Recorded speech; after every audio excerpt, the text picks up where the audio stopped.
Good morning বন্ধুরা, তোমরা সবাই কেমন আছো? আশা করি ভালো আছো। আমিও খুব ভালো আছি।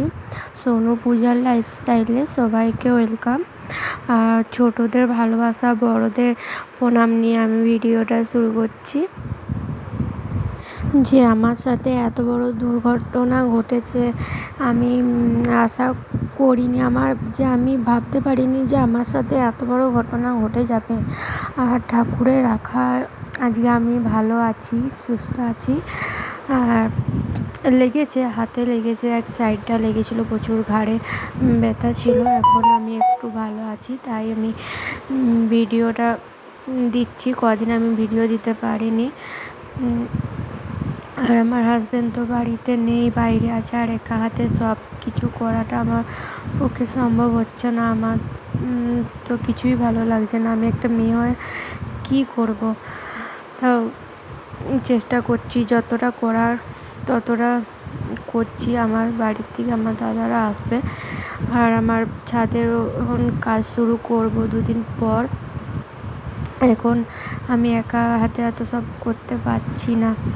দেখো আমার কেমন ঘটনাটা ঘটেছে। আমার জিনিস ক্ষতি হয়েছে, ঠিক আছে, মানুষগুলো যে ভালো আছে এইটাই ঠিক। যে আমি ভাবতে পারিনি যে এমনি করে ক্ষতি হয়ে যাবে। যে 2 দিন কারেন্ট ছিল না, মিস্ত্রিকে ডেকেছিলাম, মিস্ত্রি আসতে পারেনি। তারপর মিস্ত্রি এসেছিল, দিয়ে বাগিয়ে পড়ে গেছে। আর আমি ভাবছি যে আমার সাথে কী হয়েছে। আমার মনটা সত্যিই ভালো ছিল না। আমার হাজব্যান্ড এত দূরে আছে যে আসতেও পারবে না। আমাকে কেউ সাপোর্ট করার মতন কেউ নেই। আমার বাড়ির লোকও বাইরে আছে, আর যারা সামনে আছে তারাও আমাকে সাপোর্ট করছে না।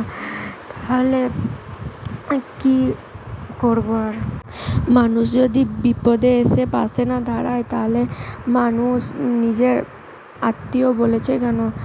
আর এসব কথা বাদ দাও। আর ভালো লাগে না লোকের কথা বলতেও। এই মিস্ত্রি এসে, আমি মিস্ত্রিকে ফোন করেছিলাম, এসেছিল লাইট আর ফ্যানটা এই ঘরের কোনো রকমের জ্বালানোর জন্য। আর উপরটা পুরো এত খারাপ, লাইট ফাইট ফেটে গেছে, ছাদে সিলিং ফেটে গেছে, লাইটগুলো নষ্ট হয়ে গেছে সব। আরও অনেক কিছু ক্ষতি হয়েছে। আমি ভাবতে পারিনি যে এমনি হবে, আর এমন হলো না। সত্যি আমার প্রচুর ভয় করছে যে পরিস্থিতিটা দেখো কেমন আছে। এমন ক্ষতি হয়েছে, আমি চাই না আমার কোনো শত্রু এমনি হোক।